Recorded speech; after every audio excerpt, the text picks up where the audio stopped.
नमस्कार दोस्तों, ranker maker में आप लोगों का स्वागत है। और एक आज इतना इंटरेस्टेड टॉपिक है आपका, हर एग्जाम में जिससे क्वेश्चन पूछे जाते हैं। पहले तो हम सीरीज जो लेके चल रहे थे आधुनिक भारत का इतिहास, आज जो इसमें टॉपिक है वो आपका किसान आंदोलन और किसान सभा। आधुनिक भारत की बात करें तो for UPSC and UPPCS, BPSC and MPSC के लिए आपका, ठीक है। तो जो आज का टॉपिक है, क्योंकि हमारे किसान भाइयों से ये रिलेटेड है, क्यों किसान लोग विद्रोह करते हैं, इन सारी चीज़ों से लेके देखेंगे, ठीक है। तो किसान आंदोलन और किसान सभा का गठन क्यों हुआ था इसके बारे में देखिए। किसान आंदोलन का कोई मुख्य कारण नहीं था, कारण यही था कि उच्च लगान लगा देना, जो साहूकार लोग थे उन लोगों से, मतलब किसान लोग परेशान थे। यहाँ अंग्रेज उनसे एक बढ़ा चढ़ा के लगान ले रहे थे, यहाँ साहूकार उनसे अगर कोई ब्याज में चीज़ ली गई है तो उन पर ज़्यादा ब्याज ले रहे थे, और उनकी ज़मीनों को उनके हिसाब से, अंग्रेज़ों के हिसाब से उसमें फसल लगाना। तो इन सारी चीज़ों से किसान एकदम से हताश हो चुके थे, ठीक है। तो उन्होंने धीरे धीरे छोटी छोटी सभाएं बनाना स्टार्ट किया, और उनको फिर बाद में वही आपका किसान सभा बनेगा, और ये लोग मूवमेंट करेंगे, किसान आंदोलन होगा। तो ये स्टार्ट करते हैं कहाँ से, हम लोग पढ़े थे होम रूल आंदोलन। तो होम रूल आंदोलन से ही उसमें ढेर सारे किसान लोग जुड़ने लगे थे। तो वो किसान लोग जुड़ने लगे थे, वो इकट्ठे होते अवध में इकट्ठे होते हैं और एक संगठन बनाते हैं जिसको किसान सभा कह दिया। तो क्वेश्चन यही पूछा जाता है कि आपका यूपीपीसीएस में आया था, और आईएएस 2008 में भी क्वेश्चन आया था। तो किसान सभा का गठन कहाँ हुआ था, तो अवध में हुआ था, ठीक है। पार्ट किसका, ये होम रूल लीग आंदोलन का। ये कैसे, क्योंकि इसमें बहुत सारे किसान भी तो थे, तो वो लोग संगठन बना रहे हैं। अगर आप किसी पार्टी में, तो धीरे धीरे एक सेपरेट होकर अलग से अपना एक ग्रुप बनाना, तो ये ग्रुप बना लिया गया था किसान सभा बन के। फरवरी 1918 में क्या होता है, इंद्र नारायण द्विवेदी, गौरीशंकर मिश्र और मदन मोहन मालवीय ये यूपी में एक सभा करते हैं, और यहाँ के यूपी के किसानों को इकट्ठा करते हैं। जैसे पंजाब में चल रहा था, वहाँ पे पंजाब के किसान इकट्ठे हुए थे। अब तो एक व्यापक स्तर पे हो गया था, ये इंडिया के सारे लोगों ने भाग लिया था। तो इंद्र नारायण द्विवेदी, गौरीशंकर मिश्र और मदन मोहन मालवीय ये यूपी में एक किसान सभा की स्थापना करते या गठन करते, ठीक है। अब यही जो यूपी के किसान सभा हुई, ये दिल्ली में दिसंबर 1918 में दिल्ली में एक कांग्रेस अधिवेशन हो रहा था। उसमें ये लोग बढ़ चढ़ के भाग लेते हैं, मतलब इतनी ज़्यादा भीड़ दिखती है किसानों में कि दिल्ली में, तो कांग्रेस को भी थोड़ा सा लगता है। कांग्रेस तो सपोर्ट में फिलहाल आ रही थी, लेकिन अंग्रेजों को डर लगता है कि इतने ज़्यादा किसान आ रहे हैं, और वो भी ज़्यादा से ज़्यादा यूपी के लोगों ने। दिल्ली अधिवेशन में यूपी ने बढ़ चढ़ के भाग लिया गया था, मतलब यूपी के किसानों ने, ठीक है। 1919 की बात करते हैं कि अंतिम दिनों में किसानों का संगठित विद्रोह खुलकर सामने आया। मतलब कब आया था, देखिए ये 1919 के अंतिम दिनों में आया था। मतलब पहले ये संगठन चल रहे थे, अंदर ही अंदर लोग यूनिट हो रहे थे, एकता बना रहे थे। हर जगह जहाँ उन्हें किसान मिल रहे थे उनको जागरूक करना था, जोड़ना था। ये यूपी की बात हो गई। हम अवध में जाएंगे, फिर प्रतापगढ़ में जाएंगे, और भी जगह जाएंगे, आंध्र प्रदेश में जाएंगे। तो वहाँ के पूरे देश के हमें जहाँ भी यूनिटी ज़्यादा किसानों को जोड़ना था एक संगठन बनाकर मजबूती के साथ। तो 1919 के अंतिम दिनों में ये किसान संगठन खुलकर विद्रोह करने लगे, ठीक है। पहली घटना कब हुई थी, पहली घटना में नाई धोबी, ये प्रतापगढ़ की जो जागीर थी, वहाँ पे नाई धोबियों ने बंद कर दिया था सारी चीज़ें। मतलब अंग्रेजों का क्या था, नाई से कटिंग कराना, धोबी कपड़े धोंगे, तो इन सब ने अपनी सर्विस देना, इनको ये काम करना बंद कर दिया गया था। यही नाई धोबी बंद करके ये पहली घटना पूछा जाता है क्वेश्चन, ये कहाँ से शुरू हुई थी, तो आपका प्रतापगढ़ से। प्रतापगढ़ अवध के क्षेत्र में आता है, तो उसी में, ठीक है।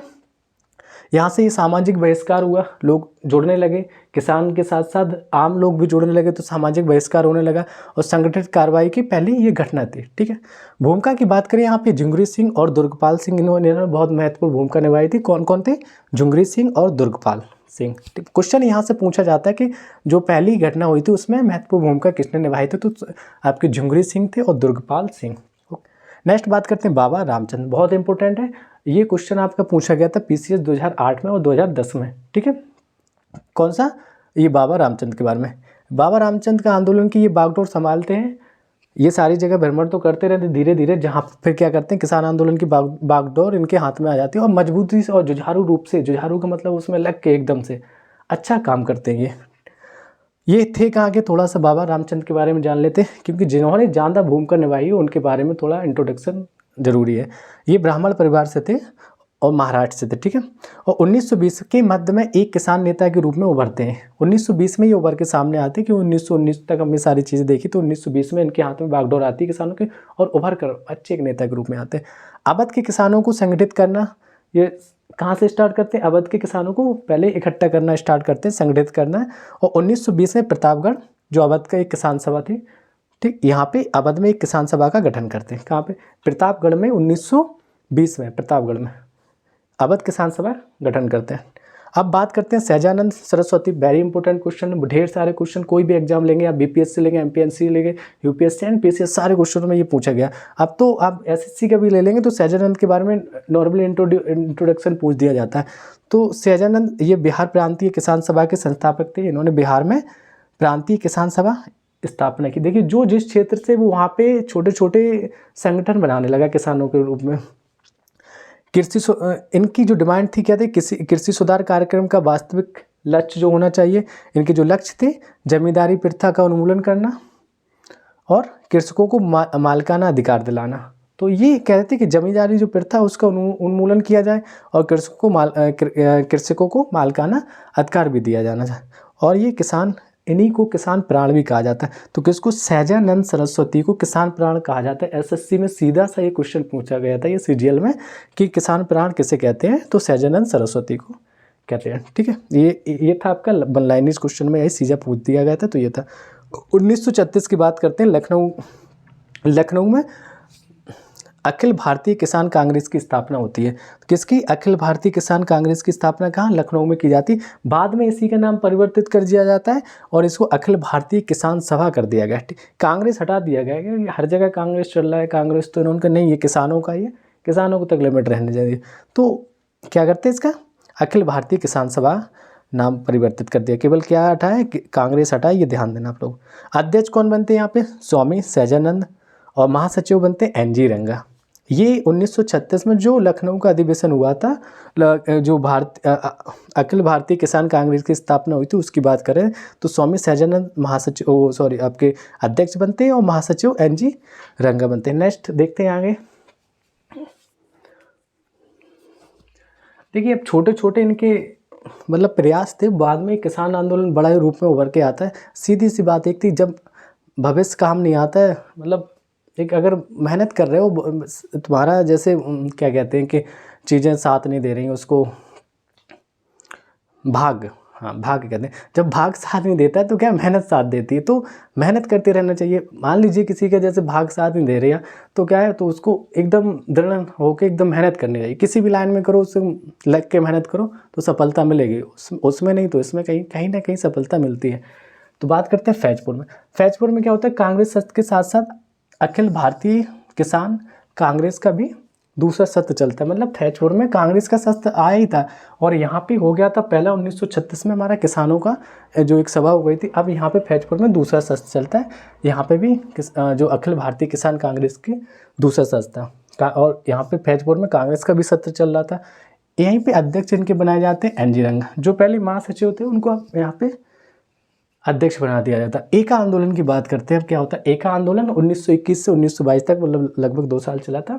इनका नेतृत्व किसने किया था? तो पिछड़ी जाति के हमारे मदारी पासी जी थे, इन्होंने इसको किया था, एका आंदोलन का नेतृत्व किया। मुख्य केंद्र क्या था इनका? हरदोई, बाराबंकी, बहराइच, सीतापुर। आप लोग समझ ही रहे हो, ये सारे जो मुख्य केंद्र हैं यूपी के ही हैं। तो ये मदारी पासी भी यूपी के थे, इसलिए हमने कहा था कि हमारे मदारी पासी ये हरदोई, बाराबंकी, बहराइच, सीतापुर से इनका नेतृत्व करते एका आंदोलन का। इनका डिमांड क्या थी? किसानों को 50% लगान वसूल किया जा रहा था। तो उनका कहना ये था कि किसानों का नेतृत्व कर रहे थे कि इसको कम किया जाए। 50% मतलब समझ रहे, बहुत ज़्यादा हो जाता कि आप जितना उगा रहे आधा वो ले जाएंगे, ना मेहनत की ना कुछ की। और किसान भाई हमारे बहुत ही मेहनत करते हैं। अभी देखो ओलावृष्टि होगी, मतलब ओला पड़ गया तो किसानों का कितना नुकसान हुआ। तो यहाँ पे शहरों में लोगों को क्या लगता है कि थाली में परस दिया, खाना आ गया, लेकिन उसके पीछे कितनी मेहनत होती है, कितना स्ट्रगल करते हैं वो लोग, जब जाके ये फसल कंप्लीट होती है, जब हम लोगों के थाली में खाना आता है। इन चीज़ों को भी समझना चाहिए। मतलब सीधा ये कहना है कि थाली में लो उतना, व्यर्थ ना जाए नाली में। सही बात है, क्यों व्यर्थ जाएगा तो बहुत नुकसान होता है उससे। कैसे आता है? मांग क्या थी? बढ़ती महंगाई के कारण लगान का नगद में रूपांतरण किया जाए। तो यहाँ पे ये मांग कर रहे थे कि जो लगान लिया जा रहा है इसको महंगाई बहुत बढ़ रही थी, इसी कारण से इसको आप पैसे के रूप में ले लो, हमसे फसल का ना लो, क्योंकि बेचारे उनको खाने के लिए, घर के लिए भी नहीं बचता था। कि आपके पे 10 बोरा अगर गेहूँ हुआ तो 5 वो ले जाएंगे, 5 में परिवार भी चलाना है। तो वो कहते थे पैसे ले लो आपको जितना लेना है, लेकिन इससे आप फसल का मत लीजिए। 1928 में सूरत बारदौली तालुकों में गांधीवादी आंदोलन और सत्याग्रह को पर्याप्त सफलता मिली। 1928 में क्या हुआ, सूरत की जो बारदौली तालुके में इसमें गांधीवादी आंदोलन चला था, इसी को सत्याग्रह मतलब कह सकते हैं कि सत्याग्रह था, और पर्याप्त सफलता भी मिली थी इसको यहाँ पे, ठीक है। कौन सा, सूरत बारदौली आंदोलन। अब इसको बारदौली को हम देखेंगे, यहाँ पे हमारे पटेल जी आएंगे। 1922 से ये आंदोलन चल रहा था और इसकी जो नेतृत्व कर रहे थे मेहता बंधु द्वारा किया जा रहा था। किसका, यही आंदोलन का। 1922 से 1928 में कृषक आंदोलन जो था इसका नेतृत्व वल्लभ भाई पटेल कर रहे थे। यहीं पे 1928 में जो कृषक आंदोलन चल रहा था उसका नेतृत्व वल्लभ भाई पटेल जी करते, और यहीं पे इसी को हम बारदौली सत्याग्रह के नाम से भी जान सकते हैं। यहीं पे क्या हुआ था, जो बारदौली की जो महिलाएं थी वो भी किसान आंदोलन में थी, तो किसान मोस्टली महिलाओं की भी काफ़ी भागीदारी रहती है। अगर आप गाँव में देखेंगे जो किसान खेती करते तो उनके साथ में महिलाएँ बहुत भी सक्रिय रहती हैं। तो यहीं पे जो महिलाएं थी उन्होंने पटेल जी को क्या, सरदार की उपाधि दी थी बारदौली के सत्याग्रह में। तो यहीं पे सरदार वल्लभ भाई पटेल हम लोग कहने लगे थे, तो महिलाओं के द्वारा इनको उपाधि दी गई थी। सितंबर 1946 की बात करें तो बंगाल की प्रांतीय किसान सभा तेभागा आंदोलन प्रारंभ होता है। कहाँ से, 1946 में बंगाल की प्रांतीय किसान सभा जी थी, उसी के थ्रू तेभागा आंदोलन ये प्रारंभ हो जाता है। क्या था इसमें कि बटाईदारों की मांग थी कि जमींदारों को फसल में हिस्सा आधे भाग से कम करके 1/3 किया जाए। जो जमींदार थे, अब जो किसान कर रहे हैं उनका, कि जो फसल का आधा भाग ले रहे थे उसको 1/3 किया जाए, और 2/3 बर्गादारों, जिसे हम बटाईदार कहते हैं, का हो। उसका 2/3 किसका, बटाईदारों का हो। बटाईदारों को ही आपका बर्गादारों कहा जाता है। थोड़ा सी बात करते हैं आचार्य विनोबा भावे के बारे में। मोस्ट इम्पोर्टेंट है, पूछा जाता है सीधा सा कि आपके जो भूदान आंदोलन से कौन जुड़े, तो आचार्य विनोबा भावे। हर एक एग्जाम में आपको ये चीज़ें मिलेंगी। आचार्य विनोबा भावे 18 अप्रैल 1915 में सर्वोदय सम्मेलन के सिलसिले से तेलंगाना जो वर्तमान में अब तो अलग ही राज्य बन गया, पहले ही आंध्र प्रदेश के अंदर आता था, तेलंगाना जाते हैं और वहाँ पे नलगोंडा ज़िले में ये क्वेश्चन पूछा जाता है। इन्होंने जो आपका भूदान आंदोलन चलाया था कहाँ से शुरू किया था, तो नलगोंडा ज़िले के पोचमपल्ली गांव से स्टार्ट करते हैं। पोचमपल्ली गांव में क्या करते हैं, एक लोग के ये घर जाते हैं, यहीं पे इसी गांव में वो जाके रुकते हैं। जैसे आज पहुंच गए, एक रात भर रुके, फिर वहाँ पे देखा किसानों की हालत किया, तो वहाँ पे 40 जो हरिजन किसानों को ये क्या करते हैं, इन्हीं के, जिनके यहाँ ये आपके रामचंद्र रेड्डी जी थे, इन्हीं से 100 एकड़ भूमि दान में दिलाते हैं। और किसको दिलाते हैं, 40 हरिजन परिवारों को। मतलब उनकी भूमि समस्या थी, उसको ख़त्म करने के लिए ये आपके रामचंद्र रेड्डी के यहाँ से क्या करते हैं, निवेदन करते हैं कि आप 100 एकड़ भूमि, मतलब कुछ भी अपने से कहा था कि जो दान देना है, तो उन्होंने 100 एकड़ भूमि दे दी थी। इस टाइम पे तो 100 एकड़ का मतलब बहुत है। तो यहाँ से इनका भूदान आंदोलन शुरू हो जाता है, किनका, विनोबा भावे को। अक्टूबर 1951 से 1957 तक की बात करें तो 50 लाख एकड़ भूमि इनको प्राप्त होती है। मैंने टारगेट बनाया था कि हर राज्य में, पूरे देश में हम घूमेंगे और जो जमींदार हैं उनसे आग्रह करेंगे कि आप लोग भूमि को दान करें। वो किसानों को, जो भूमिहीन किसान हैं, ठीक है, उनको, दलित लोग हैं जो भी, उनको क्या है, भूमि प्रोवाइड करेंगे। थोड़ा थोड़ा सबका हिस्सा है। तो ये 1951 से 1957 तक चला था और यहाँ पे 50 लाख एकड़ भूमि इनको प्राप्त हो गई थी पूरे देश में। तो आई होप ये चीज़ें सब आप लोगों को अच्छी लग रही होंगी और इसे लाइक करें, सब्सक्राइब करें। देखिए, पहली बात तो ये इन शॉर्ट है ये, और आपका कोई भी एग्जाम देने जा रहे हैं, वनडे एग्जाम हो, यूपीएससी यूपीएससी, मैं इन शॉर्ट में 10-15 मिनट में कोशिश करता हूँ पूरा पॉइंट ऑफ व्यू से ख़त्म कर दूँ चीज़ें। तो आप कोई भी स्टोरी थोड़ी सी रिलेट करते रहेंगे, एक स्टोरी के फॉर्म में हो गई है, तो आपको ये टॉपिक पूरा कंप्लीट हो जाएगा। ये मेरा दावा है कि आप कोई भी एग्जाम देने जा रहे हैं, अगर मॉडर्न हिस्ट्री से क्वेश्चन आ रहा है और किसान आंदोलन से आ रहा है, इससे कोई बाहर नहीं है। मैं ओवरऑल इसको पूरा कंप्लीट कर रहा हूँ। एक टॉपिक डाला है तो इससे A to Z सारी चीज़ें कवर करा देंगे। तो थैंक यू, आप लोग लाइक करें, सब्सक्राइब करें।